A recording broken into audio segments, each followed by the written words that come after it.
గత ఎన్నికల తర్వాత అధికారంలోకి వచ్చిన కూటమి ప్రభుత్వం ఇచ్చిన హామీలు అమలు చేయకపోగా తమ వైఫల్యాలను కప్పిపుచ్చుకునేందుకే ముఖ్యమంత్రితో పాటు ఉప ముఖ్యమంత్రి తిరుపతి లడ్డు సనాతన ధర్మం అంటూ తెరపైకి వచ్చారని మాజీ ఎంపీ హర్షకుమార్ తెలిపారు. కడప నగరంలోని వైఎస్ఆర్ మెమోరియల్ ప్రెస్ క్లబ్లో ఏర్పాటు చేసిన విలేకరుల సమావేశంలో ఆయన మాట్లాడారు. ఇప్పుడు నందిగాం సురేష్ని ఎక్కడో ఉన్నా కానీ పట్టుకుని తీసుకొచ్చేసారు. గనులు వెంకటరెడ్డిని ఎక్కడో ఉన్నా కానీ పట్టుకుని తీసుకొచ్చేసారు. జత్వానీ కేసులో కూడా తీసుకొచ్చేసారు. మరి ఎస్సీలకు సంబంధించిన కేసుల్లో ఒక దుర్మార్గుడిని, ఆ దుర్మార్గుడు మొదటి ముద్దాయి ఉంటే ఆ ముద్దాయిని ఇప్పుడు దాకా ఎందుకు అరెస్ట్ చేయట్లేదు రాష్ట్ర ప్రభుత్వం? చిత్తూరులో జరిగినటువంటి ముస్లిం బాలిక గురించి, మైనార్టీ బాలిక గురించి ఎందుకు మీ టీవీలో చూపించట్లేదు, చెప్పట్లేదు? ఏమైంది అసలు? గవర్నమెంట్ మీద మీ మీడియాలు, కొన్ని మీడియాలు అసలు ఎందుకు మీరు ఒత్తిడి తీసుకురావట్లేదు? సనాతన ధర్మం, సనాతన ధర్మానికి డెఫినేషన్ ఏంటని నేను సోషల్ మీడియాలో పవన్ కళ్యాణ్ గారిని అడిగాను.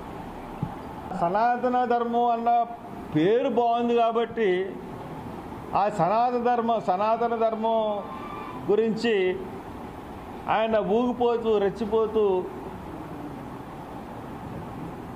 మనకి టీవీల్లో నాట్లోనూ కనిపించాడు పవన్ కళ్యాణ్ గారు.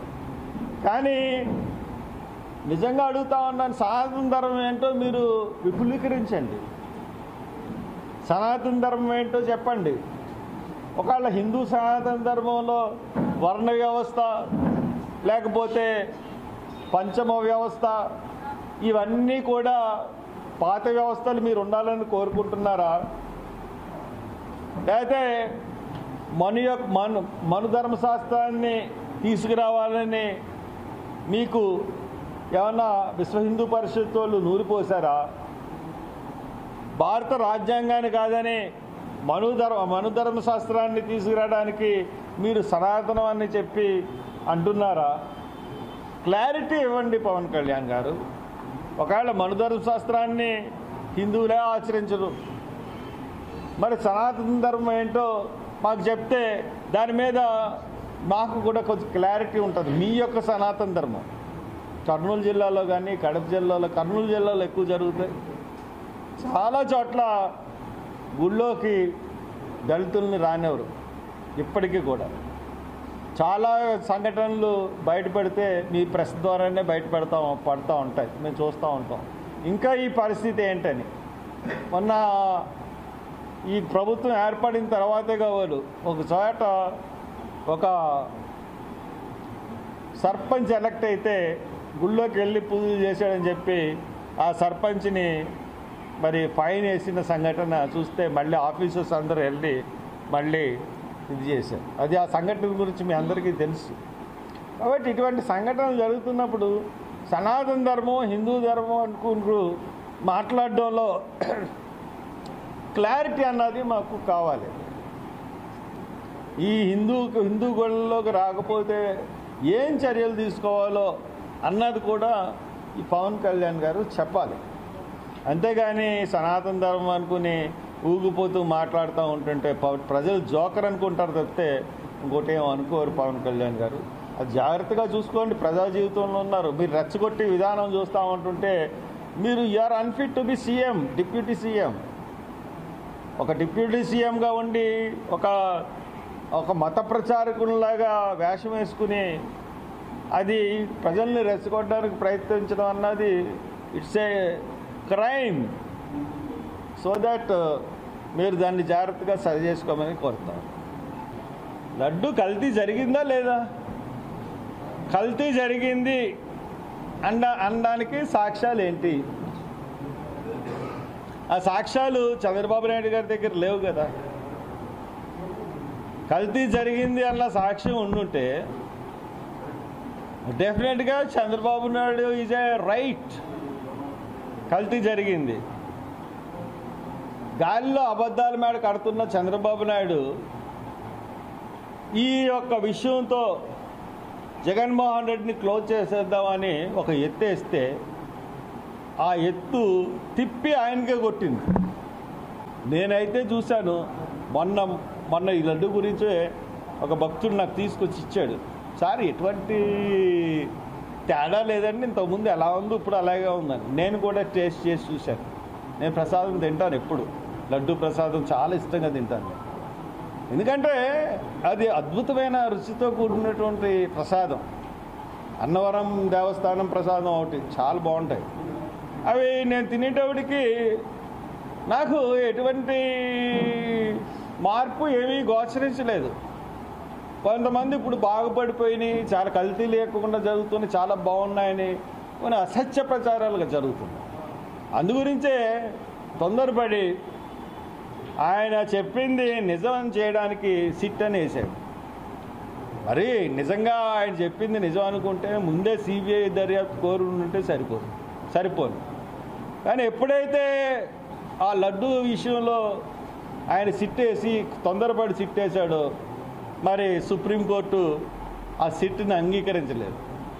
ఒక స్వతంత్ర దర్యాప్తు సంస్థ సిబిఐ హెడ్గా ఉంటూ సిబిఐ డైరెక్టర్ పర్యవేక్షణలో ఒక ఎంక్వైరీ జరపాలని చెప్పి వేసింది. అంటే అక్కడ కూడా చంద్రబాబు బాగా దెబ్బతిన్నట్టే కదా. నాయుడు ఈ యొక్క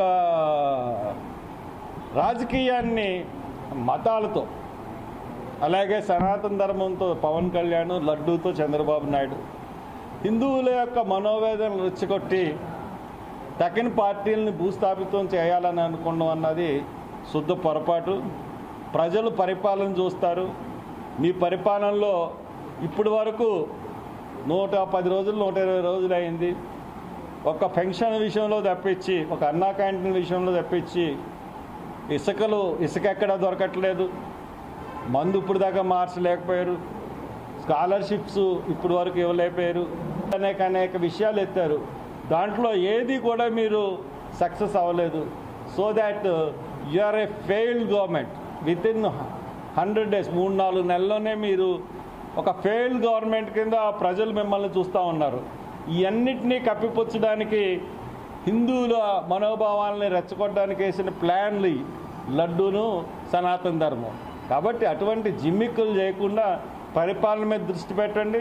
పరిపాలన మీద దృష్టి పెడితే డెఫినెట్గా మంచి పరిపాలన ఇవ్వండి. ఆంధ్రప్రదేశ్లో ఉన్న పరిస్థితి బట్టి అన్ని పార్టీలు వర్గీకరణకి సపోర్ట్ చేస్తాం. ఇప్పుడు మనకి వర్గీకరణ మీద తీర్పు కుట్రని నేను ప్రకటించాను. ఎందుకు కుట్ర చేశారని ప్రకటించానంటే ఫిబ్రవరిలో వీటి మీద వాదోపవాదాలు జరిగిన తర్వాత తీర్పుని రిజర్వ్ చేశాం, త్వరలోనే ప్రకటిస్తామని చెప్పి సుప్రీంకోర్టు తీర్పిచ్చి ఆ రోజు చెప్పింది. దాని తర్వాత ఏప్రిల్లో తెలుగుదేశం మేనిఫెస్టో వచ్చింది.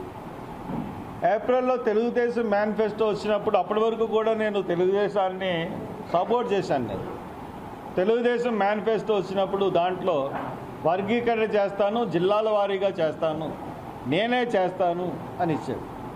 ఇక్కడ వర్గీకరణ మీద తీర్పు రాలేదు, జడ్జిమెంట్ రిజర్వ్లో ఉంది. అటువంటిది సుప్రీంకోర్టు చీఫ్ జస్టిస్కి తెలిసిన విషయాన్ని ఈయనకి ఎలా తెలిసింది వర్గీకరణ జరిగిందని, వర్గీకరణ జరుగుతుందని. అలాగే మోడీకి కూడా తెలుసు. ఇది ముగ్గురు కలిపి ఎలక్షన్ మేనిఫెస్టోలో ఈ అంశాన్ని జోడించారు. తెలంగాణలో అక్కడ మాదిగల సభకి విశ్వరూప సభకి వెళ్ళి మోడీ, ఇక్కడ ఇటువంటి హామీ ఇచ్చి వీళ్ళు ఈ మాదిగల్ని ఒక రాజకీయ దాని కింద వాడుకోవడానికి ఈ వర్గీకరణని ఇండైరెక్ట్గా ముందు పెట్టారు. వీళ్ళు ఏం చెప్పారో అదే తీర్పు 341 ఆర్టికల్ కాదని వీళ్ళు ఈ తీర్పు వచ్చింది.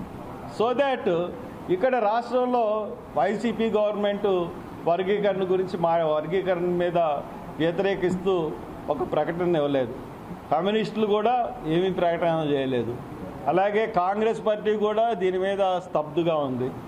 ఇలాగా అన్ని పార్టీలు కూడా వర్గీకరణకి సపోర్టింగ్గానే ఉన్నాయి, డైరెక్ట్ ఆర్ ఇండైరెక్ట్.